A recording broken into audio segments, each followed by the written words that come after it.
মসজিদের পাশেই আমার কবর দিও ভাই, যেন গড়ে থেকেও মুয়াজ্জিনের আজান শুনতে পাই। এভাবেই নিজের মৃত্যু পরবর্তীতে মনের আশার কথা লিখে গিয়েছিলেন জাতীয় কবি কাজী নজরুল ইসলাম। দেশের জাতীয় কবির সেই আশা বাস্তবায়িত হয়েছে। মৃত্যুর পর তাকে ঢাকা বিশ্ববিদ্যালয় কেন্দ্রীয় মসজিদের পাশে দাফন করা হয়।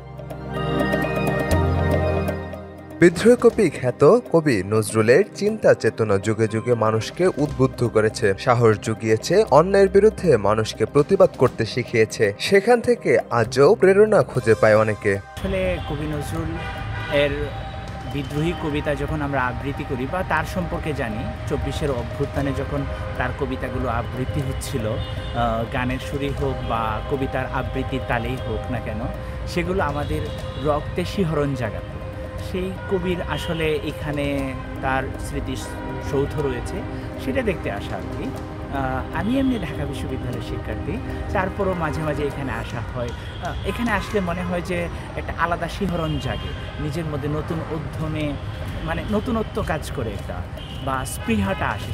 বাংলাদেশের এখনও কবি নজরুলের জন্য মোনাজাত করেন। কেউ আসে এই মহাপুরুষের জীবনের শক্তি নিজেদের মধ্যে প্রস্ফুটিত করতে। এই গুণী পুরুষের সমাধির পাশেই রয়েছে অনেকগুলো কবর। প্রশ্ন হলো, এই কবরগুলো কাদের?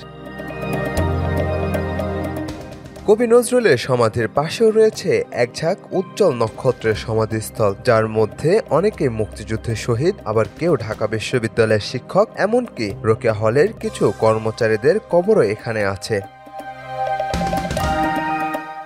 মোহাম্মদ আনোয়ার পাশা, সৈয়দ নাসিরুল ওয়াহাব, সিরাজুল হক খান, কবি হুমায়ুন কবির, এস.এম.এ রাশিদুল হাসান, অ্যাডভোকেট শামসুজ্জামান, আকমা আকরামুজ্জামান, আবু নাসের মোহাম্মদ মনিরুজ্জামান, মোহাম্মদ সোলাইমান খান, মোহাম্মদ হাফিজ উদ্দিন, মোহাম্মদ আলী ফরাজি, চুন্নু মিয়ার মতো গুণী মানুষেরা ঘুমিয়ে আছেন ঢাকা বিশ্ববিদ্যালয়ের মসজিদের পাশে।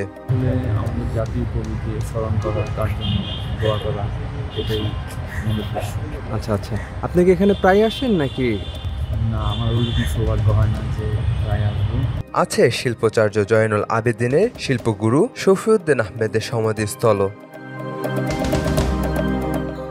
গুণী এই মানুষগুলো সমাধিতে শ্রদ্ধা জানাতে মাঝে মাঝে সেখানে হাজির হন অনেকেই। বিশেষ বিশেষ দিবসে এই গুণীজনদের সমাধিগুলো ভরে ওঠে ফুলে ফুলে। তাদের জীবনের মতোই ওই ফুলের সুবাসে সুবাসিত হয়ে ওঠে চারপাশ। সাজিদ আকরাম সৌরভ, আজকাল।